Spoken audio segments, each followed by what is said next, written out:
दी छोड़ सतगुरु रामपाल जी परमेश्वर जी की जय हो।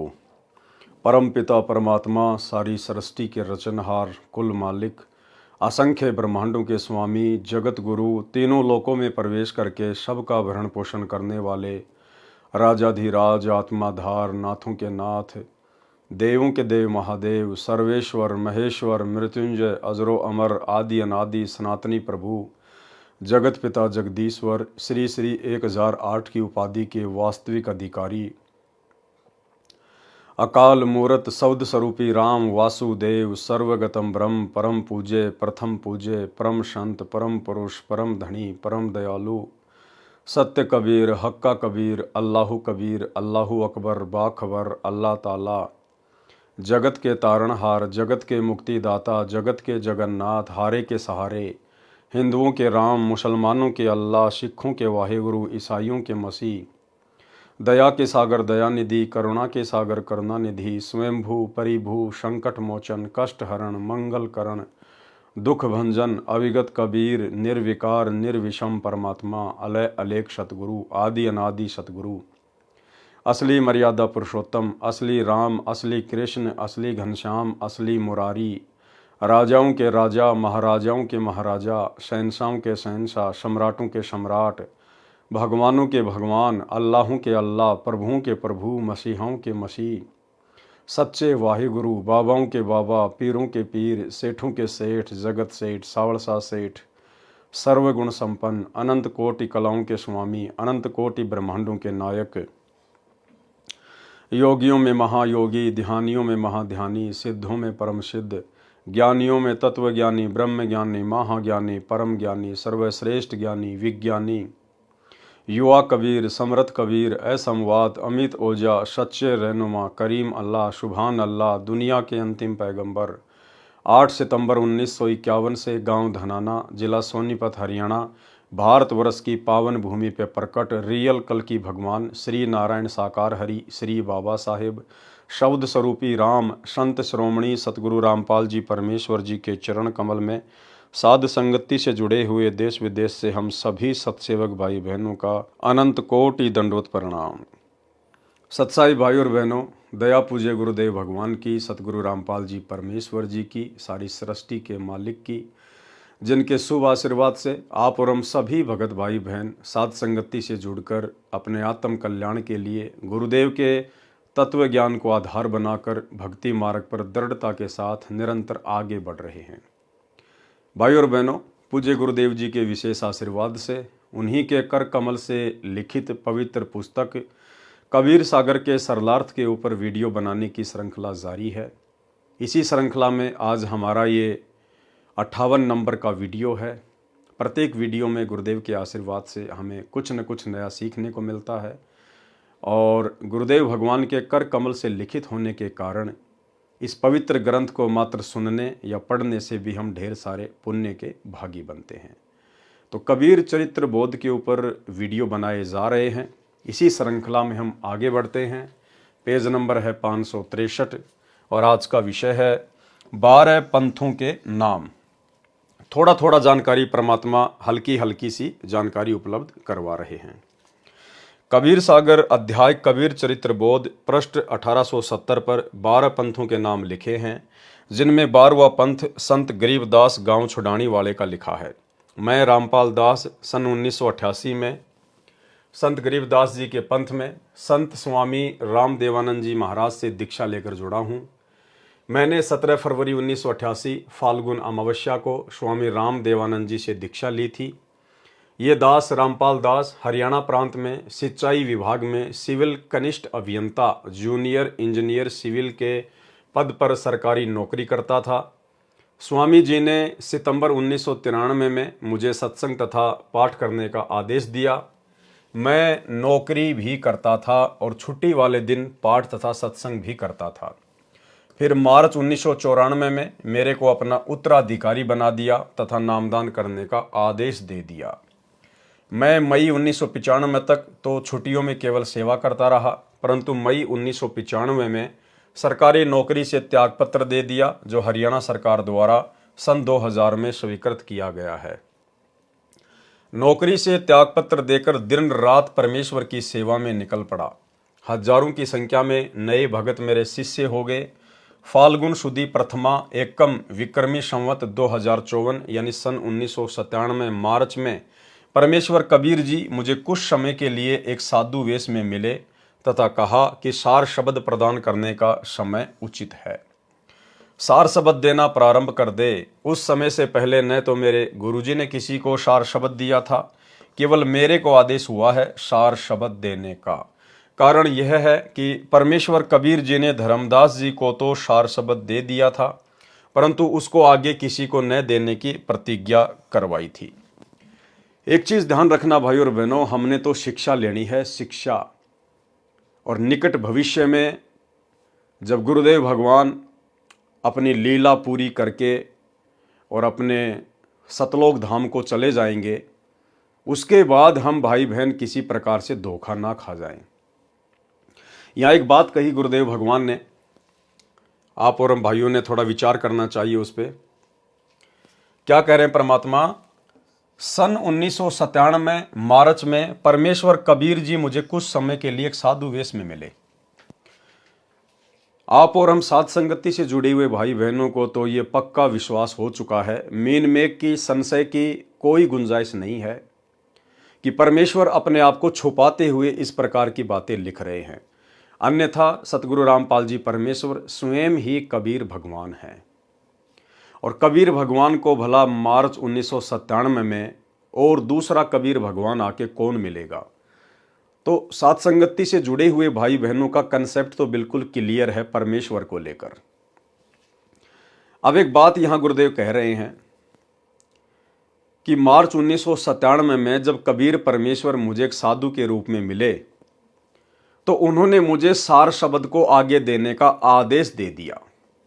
ध्यान से देखिएगा, सन 1997 मार्च में परमेश्वर कबीर जी मुझे कुछ समय के लिए एक साधु वेश में मिले तथा कहा कि सार शब्द प्रदान करने का समय उचित है और सार शब्द देना प्रारंभ कर दे। लेकिन ये गलती भाई और बहनों, गुरुदेव भगवान के इस पृथ्वी लोक से अपनी लीला पूरी करने के बाद सतलोक जाने के उपरांत आप और हमने बिल्कुल भी नहीं करनी है। हमारे जीवन में आज भी गुरु का सर्वप्रथम महत्व है और गुरुदेव भगवान के सतलोक चले जाने के बाद भी गुरुदेव भगवान का ही प्रथम महत्व रहेगा। यदि सतलोक जाने के बाद हमारी परीक्षार्थ पूज्य गुरुदेव भगवान ने उस दाढ़ी मूछ वाली शकल में, जिसको सतलोक आश्रमों से जुड़ी हुई संगत अपना कबीर भगवान मानती है, यदि दाढ़ी मूछ वाले रूप में हमें दर्शन दिए तो भाई और बहनों, हमने उनकी किसी भी बात को स्वीकार नहीं करना है। यानी इस पृथ्वी लोक से जब गुरुदेव सतलोक चले जाएंगे, पुण्यात्माओं को नाम दीक्षा देकर कि बच्चों अब तुम मर्यादा में रह के भक्ति करना, मैं ऊपर सतलोक में बैठ के सब कुछ देख रहा हूं, तुम मेरे से एक सेकंड के लिए भी ओझल नहीं हो, दूर नहीं हो, और तुम भी इसी प्रकार से अपने गुरु के ऊपर विश्वास रख के कि मेरा गुरु शब्द रूप में पल पल मेरे साथ में है और जब उनकी आवश्यकता पड़ेगी वे किसी भी समय प्रकट हो सकते हैं और मेरी हर क्रिया को वे पल पल देख रहे हैं। इस प्रकार से तुम्हें भक्ति करनी है। तो गुरुदेव के सतलोक जाने के बाद यदि गुरुदेव ने हमारी परीक्षा के लिए कोई अन्य रूप बना लिया, जिसे ये दुनिया कबीर दास के नाम से जानती है, दाढ़ी मूछ वाला रूप, और गुरुदेव यदि हमारे सामने कभी प्रकट होते हैं या शौपन में कभी आते हैं और यदि वे हमें कोई बात कहते हैं, कोई आदेश देते हैं, तो भाई और बहनों, हमने ये गलती नहीं करनी है। हमने केवल उसी रूप वाले आदेश को स्वीकार करना है जो रूप हमारे पूज्य गुरुदेव जी का होगा। उनके अलावा हमने किसी भी रूप वाले आदेश को स्वीकार नहीं करना है, अन्यथा हम उसी समय फेल हो जाएंगे। अब यहां तो सतगुरु रामपाल जी स्वयं परमात्मा है, ये तो भगवान है। हालांकि भक्ति का जो नियम है वो यही होता है कि शिष्य को केवल अपने गुरु का ही आदेश फॉलो करना होता है, लेकिन सतगुरु तो स्वयं कबीर परमात्मा है, इसलिए इनके ऊपर यह कंडीशन लागू नहीं है। इसलिए गुरुदेव भगवान कह रहे हैं कि 1997 में मुझे कबीर परमात्मा आके मिले और आगे सार शब्द देने का आदेश दिया। जबकि भक्ति नियम अनुसार तो शिष्य ने अपने गुरु की ही बात माननी पड़ती है, और गुरु यदि पूर्ण है तो शरीर त्यागने के बाद भी शिष्य के समक्ष प्रकट हो जाएगा। लेकिन यहां मामला अलग है, क्योंकि यहां जो आदरणीय राम देवानंद जी थे वे केवल सतगुरु रामपाल जी के मुंह बोले गुरु थे। असल में सतगुरु रामपाल जी उनके सतगुरु थे। और 1997 की बात जो गुरुदेव भगवान कह रहे हैं ये केवल अपने आप को छुपाते हुए, और कबीर सागर में परमात्मा ने 600 साल पहले धर्मदास जी के माध्यम से जो वाणी लिखवाई थी कि जब आवे 5500 पांचा तब ये वचन मेरा होगा साचा, तो उस वाणी को सत्य सिद्ध करने के लिए ये 1997 की घटना का गुरुदेव जिक्र कर रहे हैं। जबकि गुरुदेव भगवान को कोई कबीर परमात्मा किसी भी साधु वेश में आके नहीं मिला, ये स्वयं ही कबीर परमात्मा है। क्योंकि हमारे गुरुदेव यदि कोई बात कहते हैं तो भाई और बहनों गुरुदेव उसके 10-10 प्रमाण सामने रखते हैं। जिस प्रकार ब्रह्मा विष्णु महेश के माता पिता हैं, ब्रह्मा विष्णु महेश नाशवान हैं, ये केवल 3 लोक के भगवान है, इनकी जन्म और मृत्यु होती है, इन सभी बातों के गुरुदेव ने 10-10 प्रमाण दिए। लेकिन मार्च 1997 में सतगुरु रामपाल जी को कबीर परमात्मा साधु वेश में मिले और सार शब्द देकर अंतर ध्यान हो गए, इस बात का आपको कहीं कोई प्रमाण, कहीं कोई सबूत नहीं मिलेगा। और ना हमें चाहिए, क्योंकि हमें पता है कि गुरुदेव लीलामय तरीके से ये बात यहां पर क्यों लिख रहे हैं, अपने आप को छुपाते हुए। तो अब हम भाई बहनों ने समझ में आ जानी चाहिए पूरी लीला इस परमेश्वर की, जितनी हमारे लिए समझना आवश्यक है। यानी गुरुदेव के सतलोक जाने के बाद या गुरुदेव के धरती पर रहते सहते गुरुदेव के अलावा हमने किसी के भी भक्ति आदेश को स्वीकार नहीं करना है, यदि वो आदेश गुरुदेव भगवान के तत्व ज्ञान से, उनके सत्संगों से मेल नहीं खाता है। तो मार्च 1997 में परमेश्वर कबीर जी मुझे कुछ समय के लिए एक साधु वेश में मिले तथा कहा कि सार शब्द प्रदान करने का समय उचित है, सार शब्द देना प्रारंभ कर दे। उस समय से पहले न तो मेरे गुरुजी ने किसी को सार शब्द दिया था, क्योंकि गुरुदेव के मुंह बोले गुरुदेव स्वामी राम देवानंद जी के पास में सार शब्द था ही नहीं, तो भला वे देंगे किसको। केवल मेरे को आदेश हुआ है सार शब्द देने का। कारण यह है कि परमेश्वर कबीर जी ने धर्मदास जी को तो सार शब्द दे दिया था, परंतु उसको आगे किसी को न देने की प्रतिज्ञा कराई थी। धर्मदास जी वृद्ध अवस्था के कारण परिवार मोह में फंसकर प्रतिज्ञा तोड़ना चाहते थे और अपने पुत्र चूड़ामणि को शतनाम तथा सारनाम बताना चाहते थे। तब परमेश्वर कबीर जी ने कहा कि धर्मदास मेरी योजना का नाश मत कर, तेरे पुत्र को मैं दीक्षा दूंगा, मैं ही इसको गुरुपद प्रदान करूंगा। केवल प्रथम मंत्र जो ब्रह्म गायत्री मंत्र है, उस समय केवल 5 नाम ही दिए जाते थे। वे 5 नाम कमलों में बैठे देवी देवताओं के हैं, जो परमेश्वर कबीर जी ने शब्द कर नैनो दीदार महल में प्यारा है में लिखे हैं, तथा वे ही संत गरीबदास जी ने ब्रह्म वेदी नामक अंग में लिखे हैं। परमेश्वर कबीर जी ने ये ही 5 नाम चूड़ामणि जी को दीक्षा में दिए थे। अब सोचो भाई और बहनों, 650 साल पहले परमात्मा ने जिस आत्मा को गुरु पद दिया, जिस आत्मा को निमित्त बनाया, उसको तो केवल बीच बीच के 5 मंत्र ही दे रहे हैं। प्रथम मंत्र भी पूरा नहीं दिया, ना शतनाम दिया, ना सारनाम दिया। फिर बोला धर्मदास जी जो अधिकारी नहीं थे, उनको सार शब्द कैसे दे देंगे, उनको शतनाम कैसे दे देंगे। धर्मदास जी को भी केवल बीच बीच के 5 ही मंत्र मिले थे। लेकिन यहां पर गुरुदेव भगवान ने इन बातों का जिक्र करना अति आवश्यक था, ताकि ये सिद्ध हो सके कि ये कबीर परमात्मा इस नाम दीक्षा के प्रोसीजर को 3 चरणों में पूरा करता है। केवल इस बात को सत्य सिद्ध करने के लिए कबीर सागर में इस प्रकार की बातें लिखी हुई हैं। अन्यथा धर्मदास जी को परमेश्वर जी ने कंप्लीट भक्ति का कोर्स नहीं दिया था, और सार शब्द सार नाम तो उस समय देना ही नहीं था। परमेश्वर ये सार शब्द तो उस आत्मा को देते हैं जो आत्मा स्वयं मिट जाएगी, लेकिन परमेश्वर की मर्यादाओं को खंडित नहीं होने देगी, अपने गुरुदेव के वचन को नहीं तोड़ेगी, वो आत्मा स्वयं टूट जाएगी।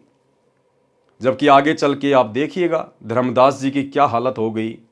परिवार मोह में, अपने पुत्र मोह में इस कदर व्याकुल हो गए, परमात्मा के वचन को तोड़ने की सोच बैठे थे। देखिए आगे। तथा वे ही संत गरीबदास जी ने ब्रह्मवेदी नामक अंग में लिखे हैं। परमेश्वर कबीर जी ने यही 5 नाम चूड़ामणि जी को दीक्षा में दिए थे तथा इन्हीं को आगे दीक्षा रूप में देने का आदेश दिया था। चूड़ामणि जी को तो सतनाम जो 2 अक्षर का है, जिसमें एक ओम है तथा एक अन्य मंत्र है, भी नहीं दिया था। यानी चूड़ामणि जी को जो अधिकारी था उसको परमात्मा ने सतनाम भी नहीं दिया था। जब धर्मदास जी अधिक व्याकुल हो गए, कहा कि हे प्रभु, मेरे वंशजों को न तो सतनाम मिला न सार शब्द मिला, इनका कल्याण कैसे होगा? आप तो कह रहे हो कि तेरे 42 वंशों को पार करूंगा। परमेश्वर कबीर जी ने कहा कि जब कलयुग 5505 वर्ष पूरा होगा तब 12वां पंथ चल चुका होगा, जो काल मेरे नाम से चलाएगा। मैं उस 12वें पंथ में चलकर आऊंगा। क्या कह रहे हैं? मैं उस 12वें पंथ में चलकर आऊंगा। और पहले गुरुदेव भगवान जिक्र कर चुके हैं कि ये दास 17 फरवरी 1988 को गरीबदास जी के 12वें पंथ में आदरणीय रामदेवानंद जी से उपदेश प्राप्त करके आ चुका था। तो कबीर कौन हुआ? स्वयं हमारे गुरुदेव भगवान हुए। मैं उस 12वें पंथ में चलकर आऊंगा, तब सर्व सृष्टि दीक्षित होकर भक्ति करके पार होगी, तब तेरे वंशज भी पार होंगे। कबीर परमेश्वर जी ने धर्मदास जी की कमजोरी समझ ली थी। अब बताओ, ऐसी कमजोर आत्मा को जो आगे चलकर अपने गुरु के वचन को तोड़ने जा रही थी, क्या परमात्मा अंतर्यामी नहीं थे? क्या ऐसी आत्मा को परमात्मा वो अनमोल जड़ी बूटी सार शब्द देंगे? कभी नहीं। कबीर परमेश्वर जी ने धर्मदास जी की कमजोरी समझ ली थी। कहा था कि कबीर सागर अध्याय कबीर वाणी में पृष्ठ 137 983 पर, धर्मदास मेरी लाख दुहाई, मूल शब्द कहीं बार न जाई, पवित्र ज्ञान तुम जग में भाखो, मूल ज्ञान गोई तुम राखो। मूल ज्ञान बाहर जो पर ही, बिचली पीढ़ी हंस नहीं तरही, 33 अरब ज्ञान हम भाखा, मूल ज्ञान गोए हम राखा। मूल ज्ञान तुम तब लग छुपाई, जब लगी 12 पंथ मिट जाई। जीव धर्म बोध पृष्ठ 1937 पर लिखा है कि सत्य कबीर वचन, धर्मदास मेरी लाख दुहाई, सार शब्द बाहर ना जाई, सार शब्द बाहर जो परी है, बिचली पीढ़ी हंस नहीं तरी है। युगन युगन तुम सेवा कीन्या, सार शब्द तब ही पहचीन्या, अंकुरी जीव होए जो कोई, सार शब्द अधिकारी सोई। धर्मदास तब वचन उचारा, तारो मोहि सहित परिवारा, पितामह सखा समेता, सब ही पार कर कृपा की नेता।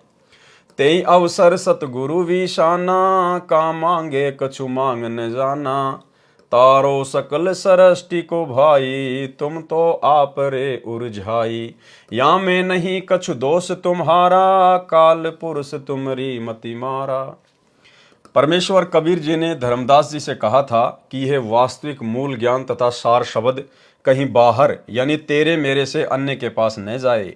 यदि यह सार शब्द बाहर चला गया तो बिचली पीढ़ी यानी जब कलयुग 5505 वर्ष बीतेगा, वह कलयुग में भक्ति का मध्य वाला चरण होगा। वह बिचली पीढ़ी का समय कहा है कि हंस पार नहीं हो पाएंगे। कबीर परमेश्वर जी ने कबीर सागर में कबीर वाणी पृष्ठ 137 983 पर स्पष्ट किया है कि प्रथम चरण कलयुग निर्याना, तब मगर मांडो मैदाना। भावार्थ, परमेश्वर कबीर जी ने कलयुग का प्रथम चरण यानी प्रथम पीढ़ी का समय वह कहा है जिस समय वे मगहर नगर से सशरीर सत्यलोक गए थे। इसलिए कहा है कि वह प्रथम चरण होगा। फिर कलयुग के अंत में तो कोई भी व्यक्ति योग्य नहीं रहेगा, सब कृतघ्नी हो जाएंगे। इसलिए बिचली पीढ़ी का समय वह बताया है जब कलयुग 5505 वर्ष पूरा हो जाएगा। इसलिए कहा था कि उस समय तक ये सार शब्द तथा यथार्थ ज्ञान गुप्त रखना है। यह भी स्पष्ट किया है कि मैंने 33 अरब वाणी बोल दी है, परंतु मूल ज्ञान तत्व ज्ञान गुप्त ही रखा है।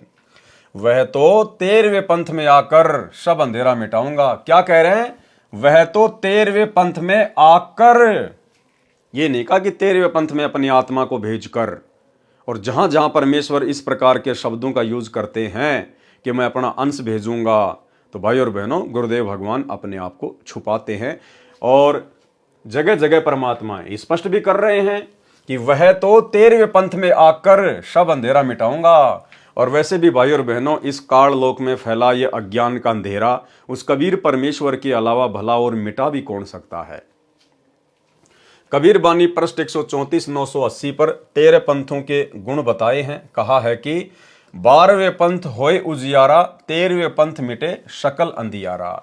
यानी 12वां पंथ जो गरीबदास जी का था, उसमें केवल परमेश्वर के ज्ञान का हल्का हल्का उजियारा होगा, संपूर्ण ज्ञान नहीं होगा। और जब 13वां पंथ शुरू हो जाएगा सन 1994 में, उसके बाद 13वें पंथ मिटे शकल अंधियारा, यानी अज्ञान का फिर नामो निशान ही समाप्त हो जाएगा पूरे विश्व से। भावार्थ, 12वां पंथ संत गरीबदास जी का है। उनके द्वारा परमेश्वर कबीर जी ने अपनी महिमा तथा यथार्थ ज्ञान की वाणी गूढ़ शब्दों में बुलवाई तथा लिखवाई। अब ये दास रामपाल दास उसी संत गरीबदास जी के पंथ से जुड़ा है। ये 13वां पंथ है। अब सब अज्ञान अंधेरा समाप्त हो गया है। कबीर सागर में जीव धर्म बोध पेज 1937-1938 पर जो वाणी ऊपर लिखी है, उनमें धर्मदास जी ने परमेश्वर कबीर जी से याचना की है कि हे प्रभु, मेरे पितामह यानी दादा पिता तथा परिवार को पार कर दो। तब परमेश्वर कबीर जी ने कहा कि तूने क्या मांगा, तुम्हें मांगना भी नहीं आया, मैं तो सारी सृष्टि को पार कर दूं, ये तेरा दोष नहीं है, तेरी बुद्धि काल निरंजन ने समाप्त कर दी है। अब बताओ भाई और बहनों, सार शब्द देने की बाद की बातें हो रही हैं। ये परमात्मा कह रहे हैं तेरी बुद्धि काल ने समाप्त कर दी है, तो वो अंतर्यामी परमात्मा भला धर्मदास जी को कैसे सार शब्द दे देते। तुम्हें मांगना भी नहीं आया, मैं तो सारी सृष्टि को पार कर दूं, ये तेरा दोष नहीं है, तेरी बुद्धि काल निरंजन ने समाप्त कर दी है। अधिक ज्ञान अनुराग सागर के सारांश में पढ़ें, उसमें स्पष्ट किया है कि तेरे 42 पीढ़ी के यानी बिंद वालों की मुक्ति नाद यानी जो शिष्य परंपरा से गुरु पद पर होगा उससे होगी, यानी सतगुरु रामपाल जी से। अनुराग सागर पृष्ठ 138 256 से 142 260 तक के सारांश में इसी पुस्तक में पढ़ें। अनुराग सागर के पृष्ठ 142 260 पर बिंद तुम्हारा नाद संग जावे, देखत दूत मन ही पछतावे।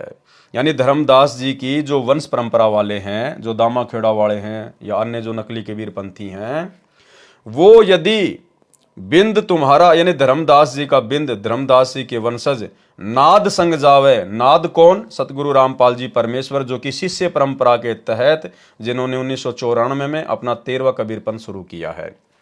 उसके बाद देखत दूत मन ही पछतावे, उसके बाद जो काल के दूत हैं वो मन ही मन में पछताएंगे कि ये आत्माएं तो पार हो जाएंगी। परमेश्वर कबीर जी ने जान लिया कि धर्मदास को कोई भी मेरी शिक्षा प्रभाव नहीं कर रही है। अब देखो भाई और बहनों, आपको कितने प्रमाण मिलेंगे कि धर्मदास जी को परमेश्वर ने ओरिजिनल सार शब्द नहीं दिया, ओरिजिनल सार नाम नहीं दिया। यहां बार बार क्या कह रहे हैं गुरुदेव कि धर्मदास के ऊपर मेरी एक भी शिक्षा का असर नहीं हुआ, एक भी शिक्षा का, तो भला कैसे उनको सार नाम दे देते परमात्मा। परमेश्वर कबीर जी ने जान लिया कि धर्मदास को मेरी कोई भी शिक्षा प्रभाव नहीं कर रही है, वृद्ध अवस्था के कारण इसका दिमाग डगमग हो चुका है। तब धर्मदास जी को परमेश्वर कबीर जी उड़ीसा में उस स्थान पर ले गए जहां परमेश्वर कबीर जी ने पत्थर के चोरा यानी चबूतरे पर बैठकर समुद्र को रोककर जगन्नाथ का मंदिर टूटने से बचाया था, जिसे अब जगन्नाथपुरी के नाम से जाना जाता है। धर्मदास जी को वहां ले जाकर परमेश्वर कबीर जी ने ज्ञान पुनः दृढ़ किया। बार बार मन में दोष आने से कि नाम बता दूं अपने परिवार को, जो परमेश्वर कबीर जी यानी गुरु जी की आज्ञा का उल्लंघन करने का विचार था, उससे वे नाम रहित हो चुके थे। उड़ीसा में धर्मदास जी के पुनः तीनों नाम शुद्ध किए। तब धर्मदास जी सचेत हुए और परमेश्वर कबीर जी से कहा कि हे प्रभु, वृद्ध अवस्था के कारण मेरा मन डगमग हो जाता है, मैं कभी गलती करके ये गुप्त भेद अपने परिवार को बता दूंगा, मुझे सतलोक भेज दो, मैं परिवार मोह में फंसा हूं। अब बताओ, सार शब्द तो परमात्मा उस आत्मा को देते हैं जो परिवार मोह से बिल्कुल बाहर निकल जाता है, जिसकी सुरती सतलोक में लग जाती है, जिसको भक्ति और अपने गुरु के अलावा कुछ भी दिखाई नहीं देता। और धर्मदास जी अपनी कितनी बड़ी कमजोरी सिद्ध कर रहे हैं कि भगवान मुझे सतलोक भेज दो, मैं तो बूढ़ा हो गया, मेरा दिमाग डगमग हो गया, मैं कभी भी आपका ये गुप्त भेद अपने वंशजों को बता दूंगा। तो ऐसी आत्मा को भला कैसे परमात्मा वो अनमोल नाम देंगे। तब परमेश्वर कबीर जी ने धर्मदास जी के परिवार के समक्ष, यानी उस समय चूड़ामणि पुत्र तथा पत्नी आमिनी देवी भी उपस्थित थे, जीवित को पृथ्वी में समाधि दे दी, यानी जीवित को मिट्टी में दबा दिया। अब यहाँ कुछ एक भगत भाई बहनों को शंका हो जाती है कि भाई जब धर्मदास जी को परमात्मा ने जीवित ही मिट्टी में दबाया तो धर्मदास जी को तो बड़ी तकलीफ हुई होगी, उनके तो श्वासें रुक गई होंगी, वो तो तड़प तड़प के मरे होंगे। परमात्मा ने ऐसा क्यों किया? भगवान तो वैसे भी शरीर छुड़वा सकता था। तो भाई और बहनों, हमने अपने गुरुदेव भगवान की, अपने परमात्मा की किसी भी लीला पर संदेह व्यक्त नहीं करना चाहिए। परमेश्वर का कोई भी कार्य होता है वो लीलामय होता है। आपको दो उदाहरण देते हैं। सबसे पहला उदाहरण तैमूर लंग का। जब तैमूर लंग को परमेश्वर ने खाना खाते खाते तैमूर लंग की माँ की प्रार्थना पर कि महाराज जी दया करो, हम बहुत गरीब हैं, थोड़ा धन दे दो, तो परमेश्वर ने एक लोहे की सांकल उठाई और तैमूर लंग की पीठ में जोर जोर से 7 मारी। और तैमूर की माँ ने सोचा कि ये महात्मा तो पागल है, कोई पागल, इतना सोचा ही था, परमात्मा अंतर्ध्यान हो गए। बाद में तैमूर लंग ने बताया कि माँ, आपने बाबा के बारे में ऐसा नहीं सोचना चाहिए था। हे माँ, जब वो बाबा मेरी पिटाई कर रहे थे, मुझे तो पता भी नहीं चल रहा था कि बाबा मेरी पिटाई कर रहा है, मुझे तो महसूस ही नहीं हुआ। सबसे पहला उदाहरण तो ये। दूसरा उदाहरण आपको एक भगत का इंटरव्यू सुनाते हैं, भगत करमवीर दास, झज्जर, हरियाणा से। काफी समय पहले से गुरुदेव भगवान से जुड़ चुका था और उसको कोई बीमारी हो गई, कोई तकलीफ हो गई शरीर में, और डॉक्टर जब उसके शरीर से मवाद निकालते थे इंजेक्शन से तो उसको भयंकर पीड़ा होती थी, भयंकर पीड़ा, चिल्लाता था। एक समय उसने परमात्मा से अर्ज करी, अरदास करी कि हे परमेश्वर दया करो, दया करो। तो गुरुदेव भगवान ने उसको दर्शन दिए और परमेश्वर ने कहा कि बेटा ले तू ये मंत्र जाप करना जिस समय वो डॉक्टर तेरी मवाद निकालने के लिए आए। उसने ऐसा ही किया।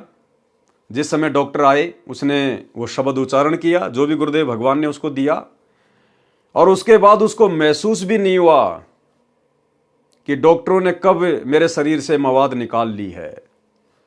डॉक्टर भी हैरान कि भाई आज आप चिल्लाए क्यों नहीं, आप रोए क्यों नहीं, आपको तो हम लोग जो है पकड़ पकड़ के मवाद निकाला करते थे और आज हमने उसी प्रोसीजर से मवाद निकाली है और आपको महसूस भी नहीं हुआ।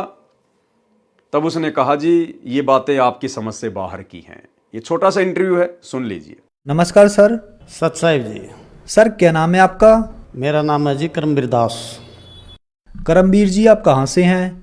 मैं गांव बागपुर से जी, जिला झज्जर, हरियाणा से। सर संत रामपाल जी महाराज से कब जुड़े आप? मैं संत रामपाल जी महाराज से जी सन 2004 में कबीर प्रकट दिवस पर। सर संत रामपाल जी महाराज से नाम उपदेश लेने से पहले क्या आप कोई भक्ति साधना भी करते थे? जी हमको किसी भी पंथ से नहीं जुड़े थे। एक गांव में दादा धुनियाड़ा की मंडी थी जी, वहाँ पर मंगलवार को जोत लगाते थे, प्रसाद चढ़ाते थे जी। वैसे मैं गुड़गामा भी गया, हमारे पास बेरी देवी का मंदिर है, वहाँ भी धोख मारते थे जी। मेन मतलब हम किसी की पूजा नहीं करते थे जी। सर जी उनकी हमें भक्ति का उनका ज्ञान ही नहीं था। हम देवी की पूजा करते थे, कढ़ाई करते थे, लेकिन देवी का असली मंत्र का भी नहीं पता था। तो उनसे लाभ क्या होता हमें? कुछ भी नहीं जी।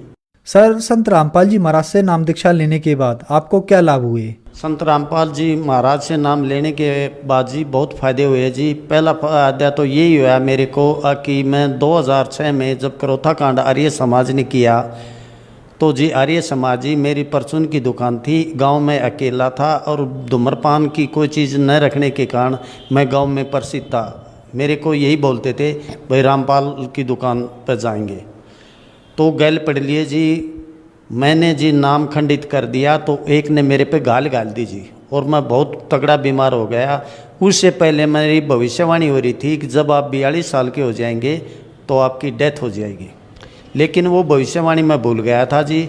तो गाल गलने के बाद में मैं इतना बीमार पड़ गया जी, मेरे को पता ही नहीं मेरे साथ क्या हो रहा है। कहीं से भी दवाई लो जी, कोई भी दवाई असर नहीं करें। तो मैं एक दिन गुरुजी ने रात को 12 बजे जब काल कहते हैं कि ये तपस्या पर भूनता है, तो मेरे को महसूस हो रहा था जी, मेरे को मन बिल्कुल नंगा और तपस्या पर काल मेरे को भून रहा था। गुरुजी ने आकर मेरे हाथ पकड़ कर उठाया और कहा, बेटे क्या कर रहे हो? क्या करूं गुरुजी, कि मेरे साथ बंदर गैल पड़ लिए, इसलिए मैंने नाम खंडित कर दिया जी। गुरुजी ने कहा, जी आपको पहले ही सूचित किया गया था कि 2006 में एक तूफान आएगा, लेकिन हम तुच्छ बुद्धि जीव उसको नहीं समझ सके जी। उसके बाद जी मैं मेडिकल में गया। मेडिकल में गुरुजी को मेरे साक्षात दर्शन होते रहे जी। जब जोत बत्ती करता तो गुरुजी जैसे आप मेरे सामने हैं ये है, तो ऐसे गुरुजी मेरे पास रहते और मैं गुरुजी से बातें करता रहता। तो घर वाले कहते इसके दिमाग में फ़र्क हो गया भाई, ये गर्म गोली खा गया, अरे ये कुछ ही बैंडता। गुरुजी ने मेरे को सतलोक दिखाया जी, तीनों लोगों का ज्ञान करवाया। मैं घर की सारी बात बताता रहा, लेकिन गुरुजी घर वालों ने मेरे पे विश्वास नहीं किया। बड़ा भाई तो ये कहता भाई इसके दिमाग में फ़र्क हो गया। जब मैंने कहा कि आपने गरीबदास की वाणी सुनी है, गरीबदास को भी बावला बता दिया था इस क्या कर ले इस दुनिया साणी को, तो मैं सच बोल रहा हूँ, लेकिन मेरे को विश्वास, मेरी बात पर विश्वास नहीं किया। जब मेरे को मेडिकल रोहतक में ले जाया गया तो मेरे कमर में पानी बता दिया जी। पहले दिन पानी निकालने लगे तो जी पानी नहीं निकला। गुरुजी संत रामपाल जी के दर्शन हुए, वो मेरे साथ में खड़े हो गए, मेरे से टीचर के पास मैं पड़ा हुआ था। तो संत गुरु रामपाल जी महाराज ने से मैंने अरदास लगाई, गुरुजी ये मेरे कमर में पानी बताते हैं, पानी है नहीं। गुरुजी ने आदेश दिया, वो पानी तो कल भी नहीं था और आज भी नहीं निकला। माँ गुरुजी ये फिर मेरे को वैसे करते हैं, दर्द इतना होता कि धरती आसमान एक हो जाता। तो संत रामपाल जी महाराज ने मेरे को एक विधि बताई, मैं अपने आपे से, अपने शरीर से बाहर हो गया। अब भाई जब भी ये क्रिया करते हैं, ये अपना काम करते हैं, इनके कार्य में बाधा मत डालो, और जो करते हैं कर रहे हैं। जो आपकी बीमारी थी वो मैंने काट दी, अब तो ये अपनी क्रिया करने दो। अगले दिन जी फिर मेरे को पानी की चेकिंग के लिए गए। मैंने डॉक्टर से कहा, माँ डॉक्टर साहब मेरी पर्ची पर लिख दो, मेरी कमरे में पानी नहीं है। डॉक्टर साहब ने भी मना कर दिया, लेकिन ये कहा भाई पानी तो है नहीं, लेकिन आप चेक करवाओगे तो मैं आपको लिखूँगा, वैसे नहीं लिखूँगा। फिर मेरे गुरुजी संत रामपाल जी द्वारा बताई विधि मेरे याद आई। मैंने कहा जी निकाल लो। बेंच पर लेट गया और गुरुजी के ने जो विधि बताई थी संत रामपाल जी महाराज ने, उस विधि का मैंने स्मरण किया। तो उन्होंने पानी निकाला, पानी निकला नहीं। मेरे को पता नहीं मेरे साथ क्या हो रहा है। तो जब वो कहे, बड़ा भाई था, छोटा लड़का था जी, तो वो कहने लगे चल भाई उठ। तो मैं हंस रहा था, तो वो कहने लगे भाई कल तो तू किलकी मार के रो रहा था, आज तू हंस रहा है। मैंने उनको यही कहा, आज मेरे पास कोई शक्ति थी, मालिक मेरे साथ में खड़े थे, उन्होंने मेरे को ये दिया, मेरे को किसी प्रकार का भी कोई दर्द नहीं हुआ। तो भाई और बहनों, आप लोगों को यकीन हो जाना चाहिए, जब ये परमात्मा अपनी लीला करता है तो लीला को कोई समझ भी नहीं पाता है। तो हमने अपने गुरुदेव भगवान की किसी भी बात के ऊपर संशय या संदेह व्यक्त नहीं करना चाहिए। परमात्मा जो करते हैं वही करते हैं जो उनको उचित लगता है, तो हमने कोई संदेह नहीं करना चाहिए। पुण्यात्माओं, विचार करो, सतनाम तथा सार शब्द सुरक्षित रखने के लिए अपनी प्यारी आत्मा धर्मदास जी को भी जीवित पृथ्वी में दबा दिया, तो वे मंत्र कितने महत्वपूर्ण हैं। जैसा कि धर्मदास जी से परमेश्वर कबीर जी ने कहा है, जीव धर्म बोध पृष्ठ 1934 पर, युगन युगन तुम सेवा कीन्या, ताते सार शब्द में चीन्या। भावार्थ, हे धर्मदास, तुमने युगों युगों भक्ति की है, तब तुझे ये सार शब्द समझ में आया है, तब ही ये तुझे मिला है। तो हे प्रिय पाठकों, विचार करो, आप पिछली पीढ़ी में जन्मे हो और जिन्होंने दीक्षा ले ली और अब सार शब्द भी मिल चुका है, तो आप कितने पुण्यकर्मी हो। इसलिए यह दीक्षा लेकर मर्यादा में रहकर भक्ति करके कल्याण करवाना। संत गरीबदास जी ने कहा है कि ये संसार समझदा नाही, कहंदा शाम दोपहरे नू, गरीबदास ये वक्त जात है, रोगे इस पैरे नू। कबीर चरित्र बोध पृष्ठ 1870 पर 12 पंथों के नाम लिखे हैं। नंबर 1, नारायण दास का पंथ। वास्तव में ये चूड़ामणि वाला पंथ है जो धर्मदास के वंश द्वारा दामाखेड़ा में चलाया जा रहा है। पूरा विवरण इसी पुस्तक में कबीर बाणी के पृष्ठ 134 980 से 137 983 तक के सारांश में पढ़ें, जिस पर पहले वीडियो बन चुका है। कृपया देखें कबीर सागर की अध्याय कबीर चरित्र बोध के पृष्ठ 1870 की फोटोकॉपी, जिसमें 12वां पंथ गरीबदास जी का है। ये सत्य है। दूसरा, जागू यानी यागू दास ये भी ठीक है, शेष सब सत्य हैं, परंतु प्रथम नारायण दास गलत है, क्योंकि नारायण दास ने तो परमेश्वर कबीर जी का ज्ञान स्वीकार ही नहीं किया था। वे तो आजीवन श्री कृष्ण पुजारी रहे थे। आज भी बांधवगढ़ में श्री कृष्ण जी का मंदिर विद्यमान है। ये उसकी फोटोकॉपी है जो गुरुदेव भगवान ने यहाँ पर लगाई है। कबीर चरित्र बोध पृष्ठ 1871 पर महाप्रलय का वर्णन गलत है। यथार्थ वर्णन इसी पुस्तक में पृष्ठ 71 से 77 तक पढ़ें, जिसके ऊपर पहले वीडियो बन चुके हैं। कबीर चरित्र बोध पृष्ठ 1874 से 1876 तक कबीर जी का सत्यलोक गमन का वर्णन है। ये बहुत ठीक है। यथार्थ जानकारी कृपया आगे पढ़ें। कबीर चरित्र बोध पृष्ठ 1876 पर लिखा है कि कबीर जी का आदि में यानी पहले कोई शरीर नहीं था तथा न अंत में मगर में कोई शरीर था। वह तेज पुंज का प्राकाट्य था। लेखक का भावार्थ है कि कबीर जी निराकार हैं। कबीर चरित्र बोध पेज 1884-1885 पर कबीर जी के लोक और हंसों का वर्णन गलत है। लिखा है कि जब मुक्त हंस सतलोक में जाता है तो उसके शरीर का प्रकाश करोड़ों सूर्य तथा चांद से भी अधिक हो जाता है। यह गलत वर्णन है। यथार्थ ज्ञान यह है कि एक मुक्त हंस के शरीर का कुल प्रकाश 16 सूर्यों के समान होता है। कबीर चरित्र बोध पेज 1886 पर लिखा है कि जब संसार से मुक्त होकर जीव शतलोक में प्रवेश करता है तो वहां के हंस यानी जीव नीचे से गए हंसों की आगवानी के लिए सतलोक से बाहर निकलते हैं, गले मिलते हैं, प्रसन्न होकर कहते हैं कि बहुत दिनों से बिछुड़े हंस आज हमसे मिले हैं। सब मिलजुल कर सत्य पुरुष के दर्शन कराने को लेकर जाते हैं। सत्य पुरुष के निकट जाकर दंडवत प्रणाम करते हैं। शतलोक में वास यानी निवास करते हैं। आओ विचार करें। एक तरफ तो कबीर पंथी कहते हैं कि शतलोक में सत्य पुरुष केवल प्रकाश है, साकार नहीं है। फिर सत्य पुरुष के दर्शन करना, उसके निकट जाकर दंडवत प्रणाम करना, ये भी लिखा है। फिर लिखा है कि जब नीचे से मुक्त सतलोक जाते हैं तो वहां के निवासी सतलोक से बाहर निकल कर आते हैं। क्या सतलोक कोई चूहों का घर या बिल है? उससे निकल कर बाहर आते हैं। यह है उआबाई का ज्ञान जो अनुभवहीन व्यक्तियों द्वारा कहा गया है। यथार्थ ज्ञान आप जी इसी पुस्तक में सृष्टि रचना में पढ़ें। कबीर चरित्र बोध में आप जी ने सत्य तथा असत्य ज्ञान पढ़ा। कबीर चरित्र बोध तो बहुत है, परंतु यहाँ लिखने लगूं तो इतनी मोटी पुस्तक और तैयार हो जाएगी, इसलिए यह अलग से लिखी जाएगी। फिर भी परमेश्वर को पहचानने के लिए पर्याप्त विवरण लिखा है। प्रभु कबीर जी का मगर से सशरीर सतलोक गमन तथा सूखी नदी में नीर बहाना।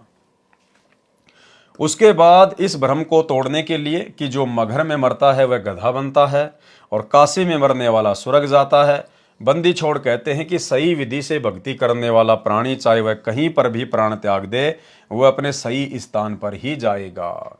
इस प्रकार भाइयों और बहनों, आज गुरुदेव भगवान की गैर हाजिरी में आप यदि मर्यादा में है और सही भक्ति कर रहे हैं तो आपने कहीं भी किसी भी सतलोक आश्रम में जाकर धक्के खाने की आवश्यकता नहीं है। परमात्मा शब्द रूप में पल पल आपके साथ है। यदि आप मर्यादित हैं तो, यदि आप गुरु को परमात्मा मान रहे हैं तो परमेश्वर आपके घर पर, आपके घट में पल पल विराजमान है। उन अज्ञानियों का भ्रम निवारण करने के लिए कबीर साहिब ने कहा कि मैं मगर में मरूंगा और सभी ज्योतिषी वाले देख लेना कि मैं कहाँ जाऊंगा, नरक में जाऊंगा या स्वर्ग से भी ऊपर शतलोक में। कबीर साहिब ने काशी से मगर के लिए प्रस्थान किया। वीर सिंह बघेला और बिजली खान पठान ये दोनों ही सतगुरु के शिष्य थे। वीर सिंह ने अपनी सेना साथ ले ली। अब देखना भाइयों और बहनों, वीर सिंह को भी भला कैसे सार शब्द मिला होगा। जब धर्मदास जी को नहीं दिया तो वीर सिंह को कहां से दिया होगा। लेकिन परमेश्वर ने जो जिक्र किया है कि फिर उसको सार शब्द दिया, केवल यह सत्य साबित करने के लिए कि कबीर परमात्मा 650 साल पहले 3 चरणों में नाम दीक्षा दिया करते थे। अन्यथा आप जी वीर सिंह बघेल की हरकतें अब आप देखेंगे तो आपकी समझ में आ जाएगा कि सार शब्द लेने के बाद भला ऐसी हरकतें कौन कर सकता है। अपने गुरु को शरीर में कौन मान सकता है। वीर सिंह ने अपनी सेना साथ ले ली कि कबीर साहेब वहां पर अपना शरीर छोड़ेंगे। इस शरीर को लेकर हम काशी में हिंदू रीति से अंतिम संस्कार करेंगे। यदि मुसलमान नहीं मानेंगे तो लड़ाई करके सब को लाएंगे। सेना भी साथ ले ली। अब इतनी बुद्धि है हमारी। कबीर परमेश्वर जी हर रोज शिक्षा दिया करते थे कि हिंदू मुसलमान दो नहीं है। अंत में फिर वही बुद्धि क्या कह रहे हैं।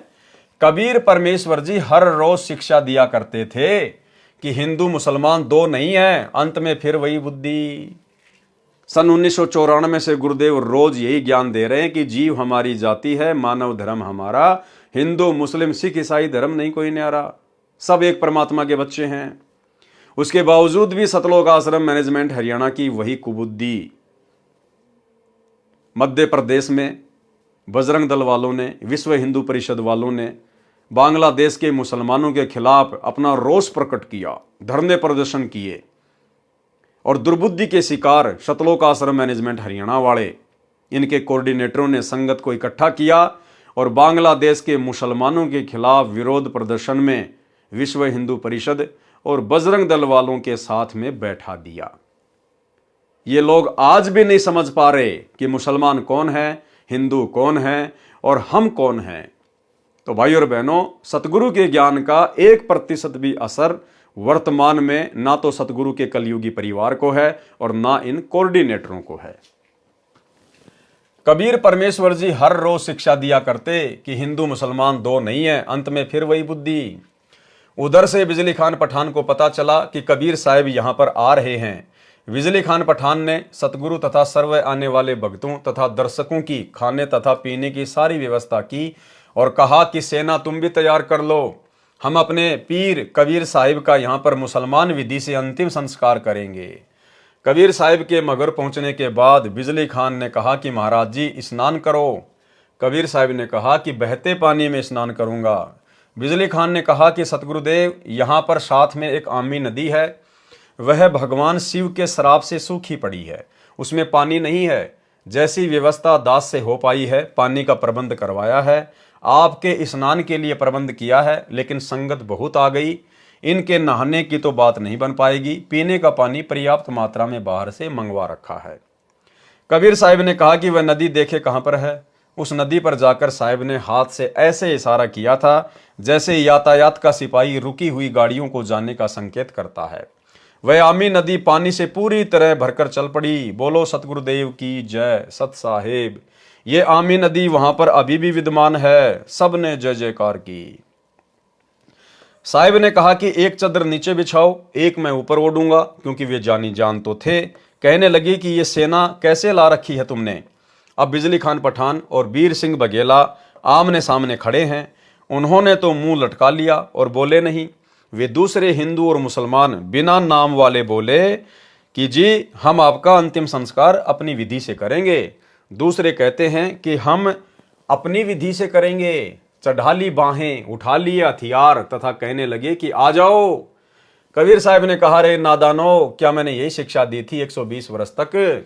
इस मिट्टी का तुम क्या करोगे? चाहे फूंक दो या गाड़ दो, इससे क्या मिलेगा? तुमने क्या शिक्षा ली मेरे से?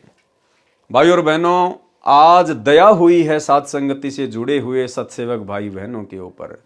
अन्यथा आज भी 2014 बरवाला कांड के बाद सतगुरु की संगत में बिजली खान पठान और वीर सिंह बघेला की तरह जमकर लड़ाई झगड़े होते, जमकर मारकाट होती।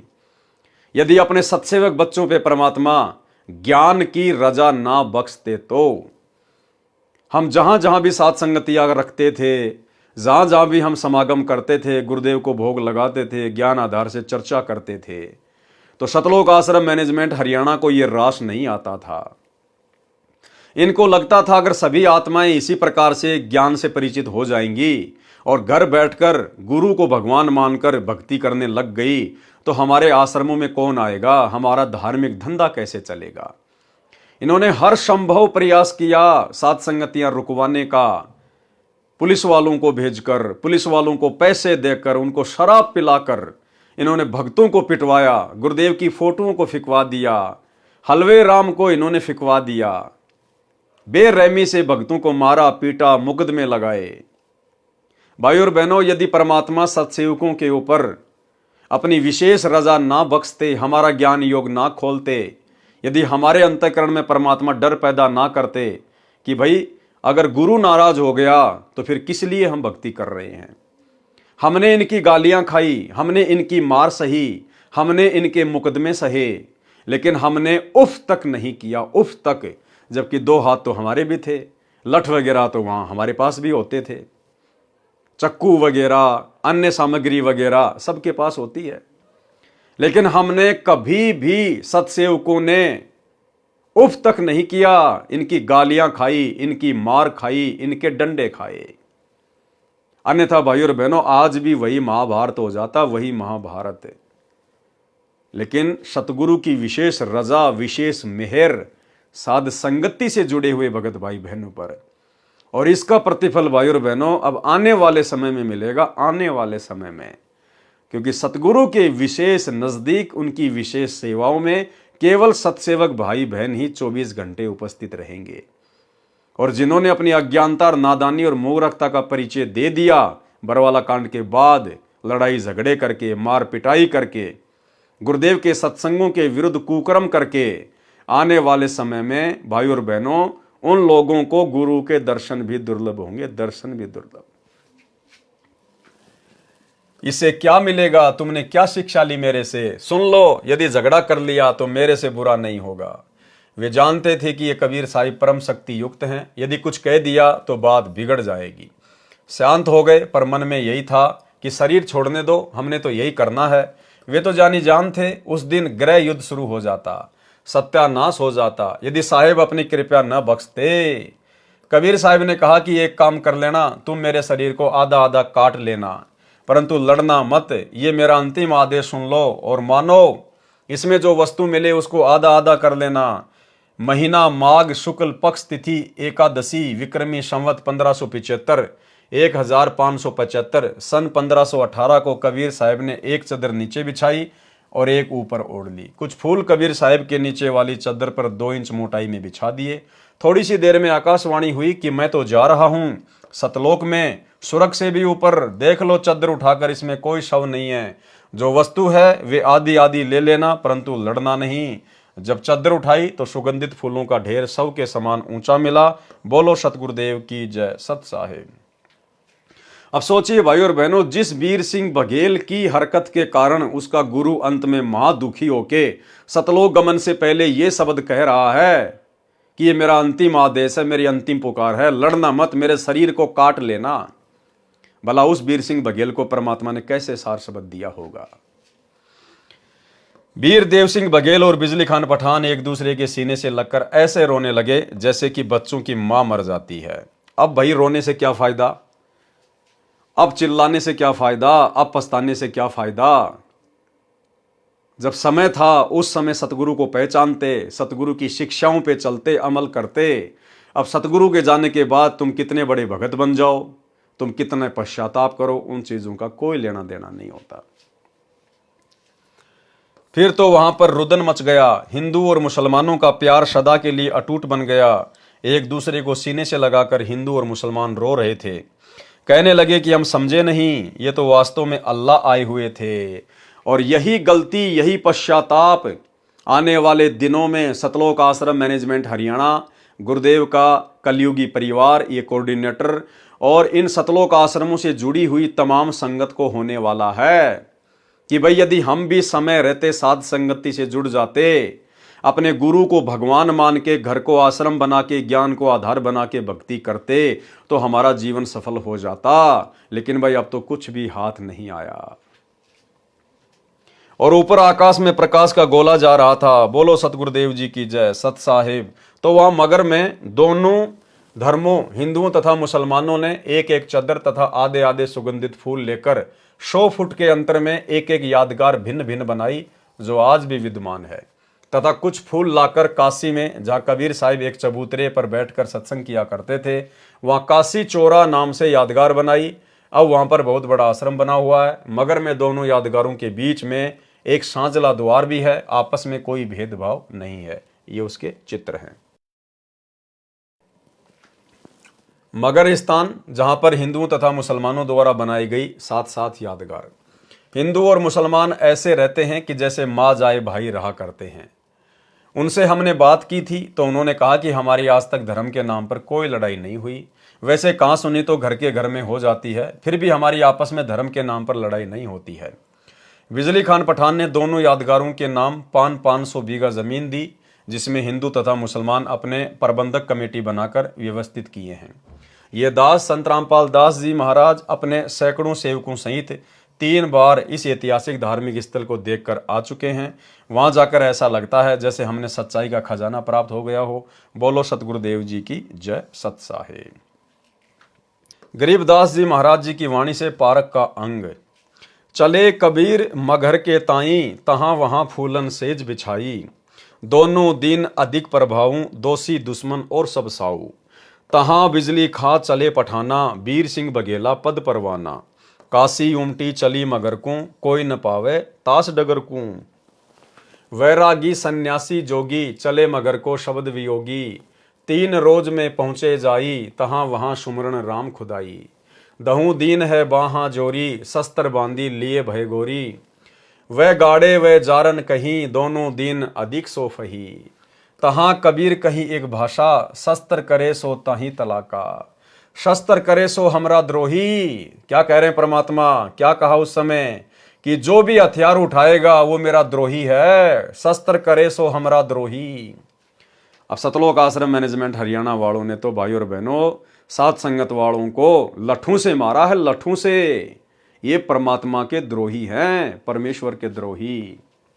शस्त्र करे सो हमरा द्रोही, जाकी पैज पिछोड़ी होई। सुन बिजली खां बात हमारी, हम हैं शब्द रूप निराकारी। वीर सिंह बघेला विनती करी है, हे सतगुरु तुम किस विधि मरी है। अब बताओ, वीर सिंह बघेला कह रहा कि भगवान आप कैसे मरोगे, किस प्रकार से मरोगे, शरीर छोड़ोगे या सह शरीर जाओगे? बताओ कैसे उसको सार शब्द मिला होगा। वीर सिंह बघेला विनती करी है, हे सतगुरु तुम किस विधि मरी है। तावा चादर फूल बिछाए, सीजिया छाड़ी पद ही समाये। 2 चादर दहु दीन उठावे, ताके मध्य कबीर न पावे। तहां वहां अविगत फूल सुवासी, मगर घोर और चोरा काशी। अविगत रूप अलख निर्वाणी, तहां वहां नीर छीर दिया छानी। दोहा, शंख जुगन जुग जगत में पद परवानी है न्यार। गरीब दास कबीर हुरी, अविगत अधरी आधार। बंदी छोड़ गरीबदास जी महाराज जी की वाणी से सदग्रंथ प्रश्न नंबर 781 782। कीन्या मगर पियाना सतगुरु, कीन्या मगर पियाना सतगुरु, कीन्या मगर पियाना हो। दोनों दीन चले संग जाके, हिंदू मुसलमाना हो। दोनों दीन चले संग जाके, हिंदू मुसलमाना हो। मुक्ति खेत को छोड़ चले हैं, तज काशी अस्ताना हो। मुक्ति खेत को छोड़ चले हैं, तज काशी अस्ताना हो। शाह सिकंदर कदम लेते हैं, शाह सिकंदर कदम लेते हैं, बादशाह सुल्ताना हो। दोनों दीन चले संग जाके, हिंदू मुसलमाना हो। देखो भाई और बहनों, यहां परमात्मा ने मुक्ति खेत कहा है। मुक्ति खेत यानी इस पृथ्वी लोक पर जन्म प्राप्त करके ही मुक्ति प्राप्त की जा सकती है। तो कितना बड़ा सौभाग्य! ये आप और हमारी अपनी कोई कोशिश नहीं है। गुरुदेव भगवान हमें इस 21 ब्रह्मांड के असंख्य छोटे छोटे ब्रह्मांडों से निकाल निकाल के और इस पृथ्वी लोक पर मनुष्य शरीर में, स्त्री या पुरुष के शरीर में और इस कलयुग की पिछली पीढ़ी में लेके आए हैं। अन्यथा भाई और बहनों, मोक्ष के तो केवल सपने ले सकते हैं। इस पृथ्वी लोक पर मनुष्य शरीर प्राप्त किए बिना और इस पूर्ण सतगुरु के शरण में आए बिना, और वो भी एक कलयुग की पिछली पीढ़ी, मोक्ष संभव नहीं। तो ये सारा का सारा जुगाड़ गुरुदेव भगवान ने स्वयं जोड़ा है, इसलिए हमने इसको सीरियस लेना है। 4 वेद के वक्ता संग है, खोजी बड़े बयाना हो। 4 वेद के वक्ता संग हैं, खोजी बड़े बयाना हो। सालिग्राम सूरत से सेवै, सालिग्राम सूरत से सेवै, ज्ञान समुंदर दाना हो। दोनों दीन चले संग जाके, हिंदू मुसलमाना हो। सट दर्शन जाके संग चाले, गावत वाणी नाना हो। सट दर्शन जाके संग चाले, गावत वाणी नाना हो। अपना अपना इष्ट संभाले, अपना अपना इष्ट संभाले, बाचे पोथी पाना हो। दोनों दिन चले संग जाके, हिंदू मुसलमाना हो।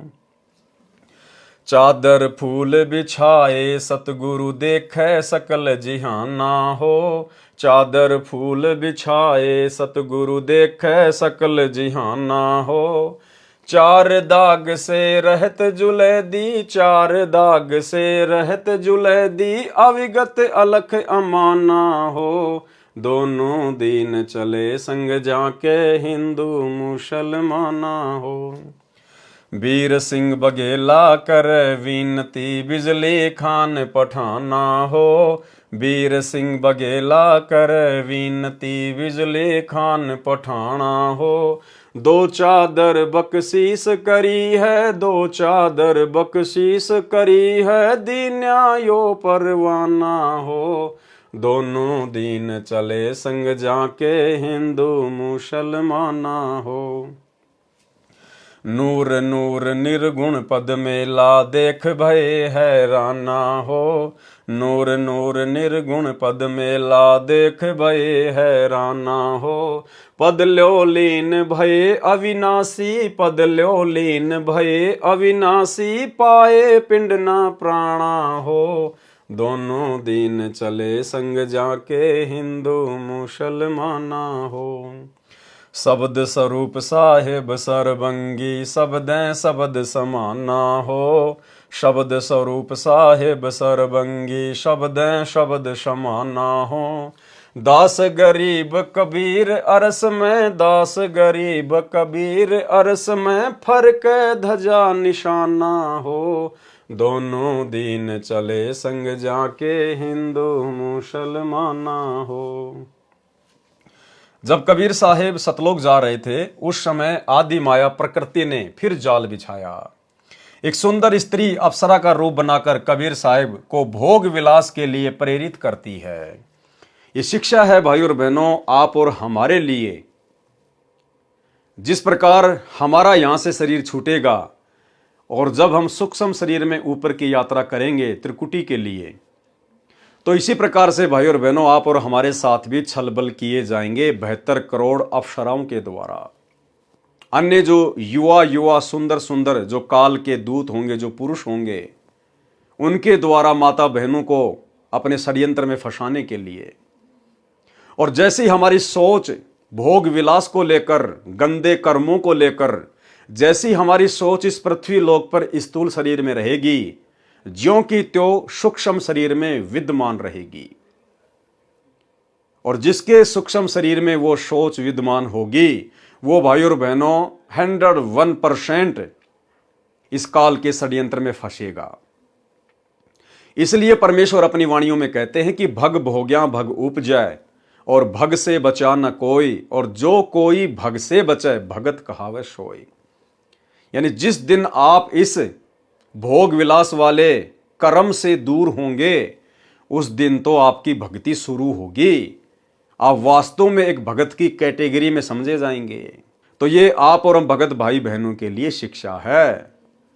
और देखो कितनी बड़ी रजा कर दी गुरुदेव भगवान ने साध संगति से जुड़ी हुई आत्माओं के ऊपर। इसलिए दास बार बार कहता है कि जो साध संगति है वो पूर्ण मोक्ष प्राप्ति के लिए सतगुरु रामपाल जी भगवान का ट्रेनिंग सेंटर है। यदि आप सतलोक के लिए एक नेक हंस बन सकते हैं तो साध संगति से जुड़कर ही बन सकते हैं, दूसरा कोई तरीका नहीं है। और गुरुदेव भगवान के विशेष आशीर्वाद से, उनकी रजा के बिना तो यह संभव ही नहीं है कि युवा अवस्था में 25-25, 30-30 वर्ष की उम्र में सतसेवक भाई बहन आपस में जो पहले पति पत्नी के रिश्ते में थे, अब भाई बहन के रिश्ते में कन्वर्ट हो चुके हैं। कुछ एक आत्माओं को तो ये ज्ञान यहां तक समझ में आ गया, उनको तो इतना भय पैदा हो गया है कि भाई अगर गुरुदेव भगवान के हिसार जेल से बाहर आने से पहले पहले विशेषकर यदि सत्सेवकों ने इस कुक्रम से दूरी नहीं बनाई तो क्या पता भाई हमारा नंबर पड़े या ना पड़े। और उन्होंने ज्ञान को आधार बनाकर आपस में सलाह मशवरा करके सहमति करके दोनों ने, भगत और भगतमती ने, कि भाई भाड़ में जाए, ठीक है, शादी का हमारा संस्कार था वो पूरा हो गया है, दोनों मिलके अपनी भक्ति करेंगे। ना जाने ये कर्म भोग विलास वाले हम कितने असंख्य जन्मों से करते हुए आ रहे हैं। आज हमारे नाम के कितने गांव बसे होंगे, हमें क्या मिला, हमें क्या प्राप्त हुआ सिवाय लक 84 के। तो ये शरीर तो हमने अपने गुरुदेव के चरणों में समर्पित करना पड़ेगा। कोटि शीश तूने दे दिए यम राजा की फेट, एक शीश दे के देख ले सतगुरु अपने की भेंट। तो उन भाई बहनों ने तो, जिनके संतान भी नहीं है, उन्होंने भी भाई बहन के रिश्ते कायम कर लिए कि भैया मुक्ति चाहिए, मोक्ष चाहिए। ये कुकर्म करते तो असंख्य जन्म बीत गए। और यदि भाई और बहनों हमारी यही भावना यहां पर बनी रही, तो जैसे ही हमारा शरीर छूटेगा तो सूक्ष्म शरीर में वही भावना रहेगी और काल हमें झपलेगा।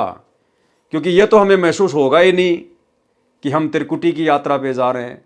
महसूस यही होगा कि हम तो किसी समागम में जा रहे हैं, सत्संग में जा रहे हैं, पता ही नहीं चलेगा। और वो हरकतें कर बैठेंगे, मन में वो दोष पैदा कर बैठेंगे। तो गुरुदेव भगवान अपने ऊपर लेकर आप और हमें समझा रहे हैं कि जब मैं मगहर से ऊपर जाने लगा, एक आम संत का रूप बनाकर, वो माया, वो दुर्गा मुझे पहचान नहीं पाई, मुझे जान नहीं पाई, और मेरे ऊपर डोरे डालने के लिए, मुझे अपने साथ में भोग विलास के लिए प्रेरित करने के लिए एक सुंदर स्त्री का रूप बनाकर, जिसको देखते आदमी पागल हो जाए, ऐसा रूप बना के मेरे सामने आई। गुरुदेव समझाना चाह रहे हैं कि तुम्हारे साथ भी यही होगा। इसलिए अपनी उस गंदी सोच को, उस गंदे कर्म को इस पृथ्वी पर, इस स्थूल शरीर में ज्ञान को आधार बना के त्याग दो। जब कबीर साहिब सतलोक जा रहे थे, उस समय आदि माया प्रकृति ने फिर जाल बिछाया। एक सुंदर स्त्री अप्सरा का रूप बनाकर कबीर साहिब को भोग विलास के लिए प्रेरित करती है। शब्द बंदी छोड़ गरीबदास जी महाराज जी की वाणी से, सदग्रंथ साहिब पेज नंबर 782। देखा मगर जहूरा सतगुरु, देखा मगर जहूरा सतगुरु, देखा मगर जहूरा हो। काशी में कीर्ति कर चाले, झिलमिल देही नूरा हो। काशी में कीर्ति कर चाले, झिलमिल देही नूरा हो। माया आदि अरस से उतरी बनी अप्सरा हूरा हो। माया आदि अरस से उतरी बनी अप्सरा हूरा हो। हम तो बरे कबीर पुरुष को, हम तो बरे कबीर पुरुष को, तू है दुल्ला पूरा हो। काशी में कीर्ति कर चाले, झिलमिल देही नूरा हो। माया कहे कबीर पुरुष से, देखो बदन जहूरा हो। माया कहे कबीर पुरुष से, देखो बदन जहूरा हो। अरस विमान सुरग में मंदिर, अरस विमान सुरग में मंदिर, भोगे हमको सूरा हो। काशी में कीर्ति कर चाले, झिलमिल देही नूरा हो। वो माया, वो दुर्गा अपने बाप के सामने आके खड़ी होगी, लेकिन पहचान नहीं पाई, और कहा कि देखो मेरा शरीर कैसे झिलमिल कर रहा है, देखो बदन जहूरा हो। अर्धनग्न होके खड़ी हो गई और कह रही है मैं तुम्हें अरस विमान दूंगी, मैं तुम्हें स्वर्ग में स्थान दूंगी, आप मेरे साथ में भोग विलास कीजिएगा। कहें कबीर सुनोरी माया, कुटिल नजर तुम घूरा हो। कि मेरे को ऐसे कुटिल नजरों से क्यों घूर रही है। कहे कबीर सुनोरी माया, कुटिल नजर तुम घूरा हो। जिन भोगी सोई कल रोगी, जिन भोगी सोही कल रोगी, हो गए धूरम धूरा हो। काशी में कीर्ति कर चाले, झिलमिल देही नूरा हो। कहते इस माया को, माया के बहुत सारे रूप बताए परमात्मा ने, इसमें स्त्री भोग भी एक माया है। और कहते हैं जिन जिन लोगों ने इस माया को भोगा है मेरी शरण में आने के बाद, कहते हैं वो हमेशा नीचे ही गिरा है। माया कहे कबीर पुरुष से मैं हूँ जग से दूरा हो। माया कहे कबीर पुरुष से मैं हूँ जग से दूरा हो। मैं तुम्हारी पटरानी दासी, मैं तुम्हारी पटरानी दासी, राखों पलक हजूरा हो। काशी में कीर्ति कर चाले, झिलमिल देही नूरा हो। कहें कबीर सुनोरी माया, तुम हो लड्डू बूरा हो। कहें कबीर सुनोरी माया, तुम हो लड्डू बूरा हो। जो तुझे खावे सो बह जावे, जो तुझे खावे सो बह जावे, तास अकल के कूरा हो। यानी वो भगत जो मेरी शरण में आने के बाद भी तेरे चक्कर में पड़ा रहता है, कहते हैं वो तो बुद्धि से भ्रष्ट है।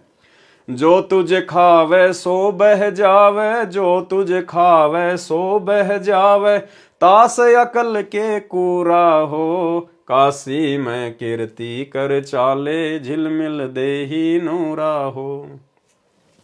श्वेत मुकुट जहाँ श्वेत छतर है, बाजै अनहद तूरा हो। श्वेत मुकुट जहाँ श्वेत छतर है, बाजै अनहद तूरा हो। दास गरीब कहे सुनि माया, दास गरीब कहे सुनि माया, हमसे रहियो दूरा हो। काशी में कीर्ति कर चाले, झिलमिल नेही दूरा हो। कबीर सागर सरलार्थ वाणी।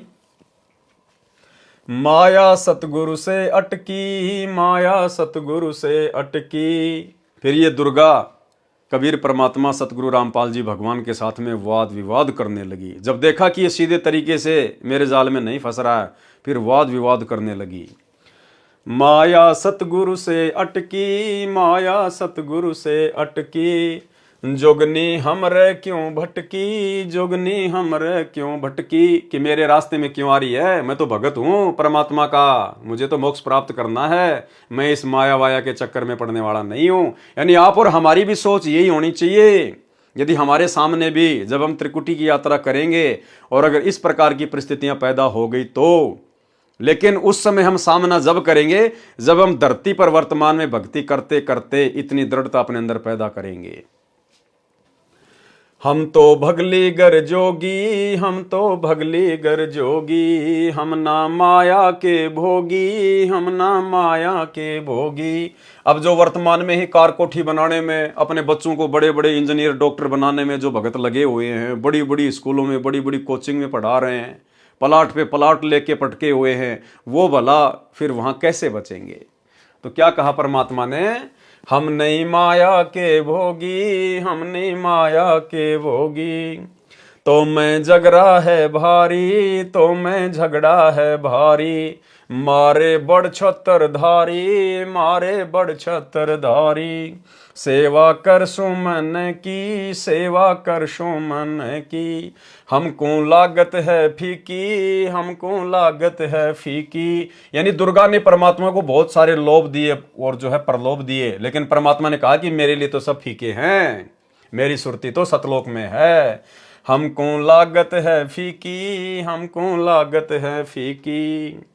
हमरी सार नहीं जानी, हमरी सार नहीं जानी, अरे तुत गाल दई घाणी, अरे तुत गाल दई घाणी। यानी दुर्गा ने उद्मस्त उतार दिया, हर प्रकार से हर चाल चली अपनी परमात्मा को फंसाने के लिए। चलती फिरती क्यों नाही तू, चलती फिरती क्यों नाही, हम रहते अवगत पद माही, हम रहते अवगत पद माही। हम रहते अवगत पद माही यानी हमारा ध्यान उस अविगत पद में है, हमारी सुरती सतलोक में है। हम यहाँ के किसी भी भोग के इच्छुक नहीं है। इंद्रदा राज कागदा विष्टा ना भोगा इंद्राणी नु।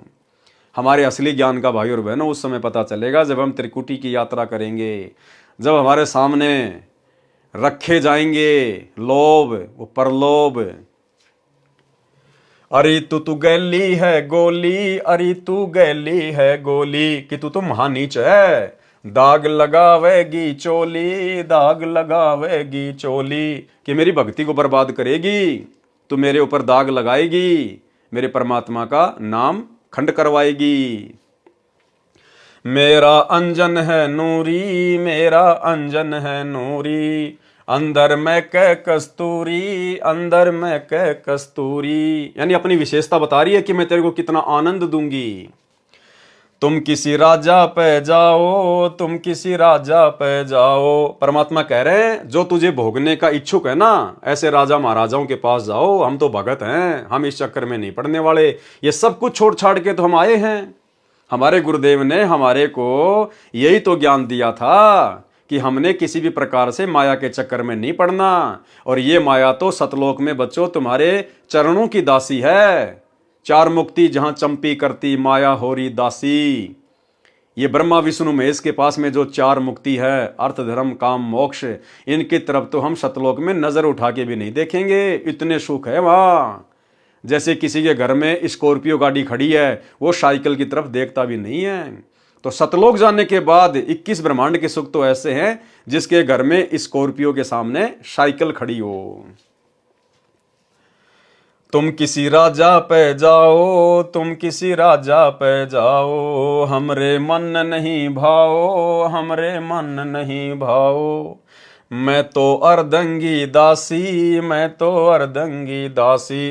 तो परमात्मा ने क्या समझाया कि आप भक्तों ने भी इसी प्रकार से जवाब देना है कि भैया मैं तो सतलोक का वासी हूं, अब मैं सतलोक का वासी होने जा रहा हूं, अब नहीं फंसने वाले।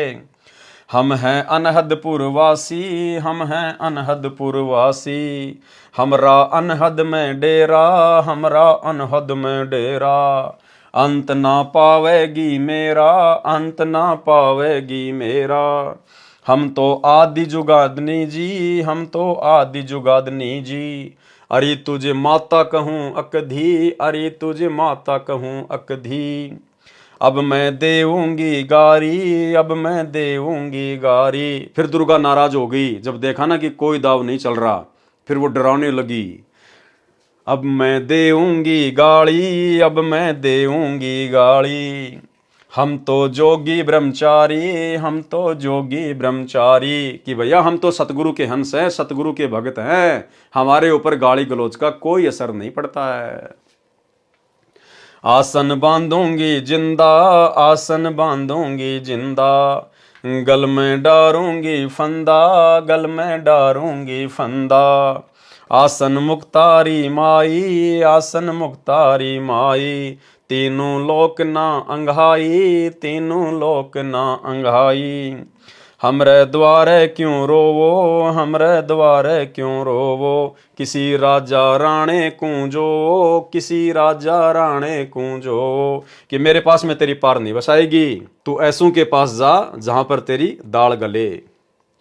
हमरे भांग नहीं भूनी, हमरे भांग नहीं भूनी, परमात्मा बोले हम ऐसे नहीं हैं जो किसी नशे वशे में आके भांग वांग पी के हैं, या किसी इच्छा के वशीभूत होके हम तेरे चक्कर में आ जाएंगे। हमरे भांग नहीं भूनी, हमरे भांग नहीं भूनी, माया शीस कूट रोणी, माया शीस कूट रोणी। फिर अंत में सिर पीट के दुर्गा भाग गई वहां से कि भैया ये तो कोई तगड़े संत की शरण में है, ये तेरे जाल में फंसने वाला नहीं है। हमरे भांग नहीं भूनी, हमरे भांग नहीं भूनी, माया शीस कूट रोणी, माया शीस कूट रोणी, तू तो जुगनी है खंडी, तू तो जुगनी है खंडी, मोरा फेर चली लंडी, मोरा फेर चली लंडी। चली गई दुर्गा। आगे शब्द लिखा है परमात्मा ने, आज मोहे दर्शन दियो जी कबीर, आज मोहे दर्शन दियो जी कबीर, सतलोक से चल कर आए, सतलोक से चल कर आए, काटन यम की जंजीर, आज मोहे दर्शन दियो जी कबीर, आज मोहे दर्शन दियो जी कबीर, थारे दर्शन से मारे पाप कटत हैं, थारे दर्शन से मारे पाप कटत हैं, निर्मल होवे जी शरीर, आज मोहे दर्शन दियो जी कबीर, आज मोहे दर्शन दियो जी कबीर। अमृत भोजन मारे सतगुरु जी मैं, अमृत भोजन मारे सतगुरु जी मैं, शब्द दूध की खीर आज मोहे दर्शन दियो जी कबीर, आज मोहे दर्शन दियो जी कबीर। हिंदू के तुम देव कहाए, हिंदू के तुम देव कहाए, मुसलमान के पीर आज मोहे दर्शन दियो जी कबीर, आज मोहे दर्शन दियो जी कबीर। दोनों दिन का झगड़ा छिड़ गया, दोनों दिन का झगड़ा छिड़ गया, टोए न पाए शरीर आज मोहे दर्शन दियो जी कबीर, आज मोहे दर्शन दियो जी कबीर। धर्मदास की अर्ज गुशाई, धर्मदास की अर्ज गुशाई, खेवा लगाइयो पर तीर आज मोहे दर्शन दियो जी कबीर, आज मोहे दर्शन दियो जी कबीर। मलुकदास जी को परमेश्वर कबीर जी संत रूप में मिले थे। उनको सत्यलोक ले जाकर वापस छोड़ा था, अपनी महिमा से परिचित करवाया। उसके पश्चात संत मलुकदास जी ने कबीर जी की महिमा का गुणगान किया। अगम निगम बोध के पृष्ठ 45 1735 पर मलुकदास जी का शब्द है। जपोरे मन साहेब नाम कबीर, जपोरे मन साहेब नाम कबीर, एक समय गुरु बंसी बजाई कालंदरी के तीर, एक समय गुरु बंसी बजाई कालंदरी के तीर, सुर नर मुनि सब चकित भये, रुक गया यमुना नीर, जपोरे मन साहेब नाम कबीर, काशी तज गुरु मगहर आए दो दिन के पीर, काशी तज गुरु मगहर आए दोनों दिन के पीर, कोई गाड़े कोई अग्नि जलावे, कोई गाड़े कोई अग्नि जलावे, नेक न धरते धीर, जपोरे मन साहेब नाम कबीर, जपोरे मन साहेब नाम कबीर। चार दाग से सतगुरु न्यारा अजरो अमर शरीर, चार दाग से सतगुरु न्यारा अजरो अमर। जगन्नाथ का मंदिर बचाया, जगन्नाथ का मंदिर बचाया, ऐसे गहर गंभीर, जपोरे मन साहिब नाम कबीर, जपोरे मन साहिब नाम कबीर। दास मलुक सलूक कहता है, खोजो कसम कबीर।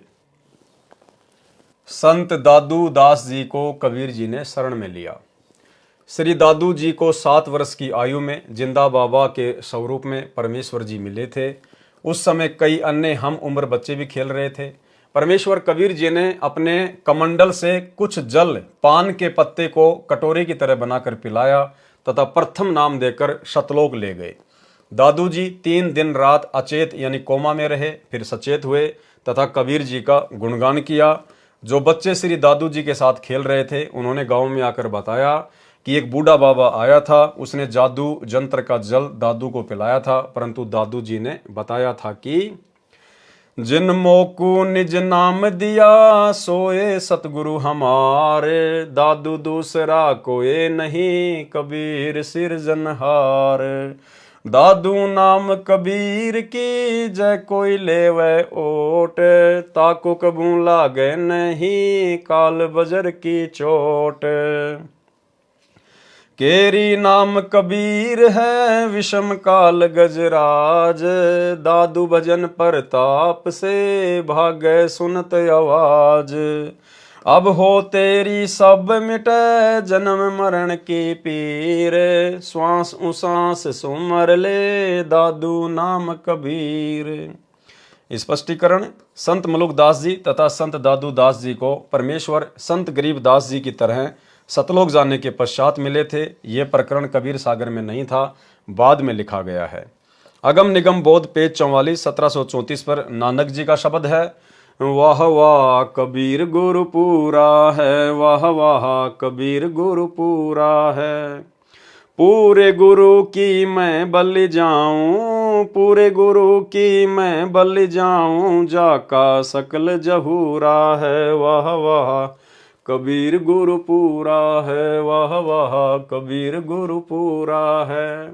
अधर दुलूचे पड़े गुरुवन के, अधुर दुलूचे पड़े गुरुवन के, शिव ब्रह्मा जासूरा है, वाह वाह कबीर गुरु पूरा है, वाह वाह कबीर गुरु पूरा है।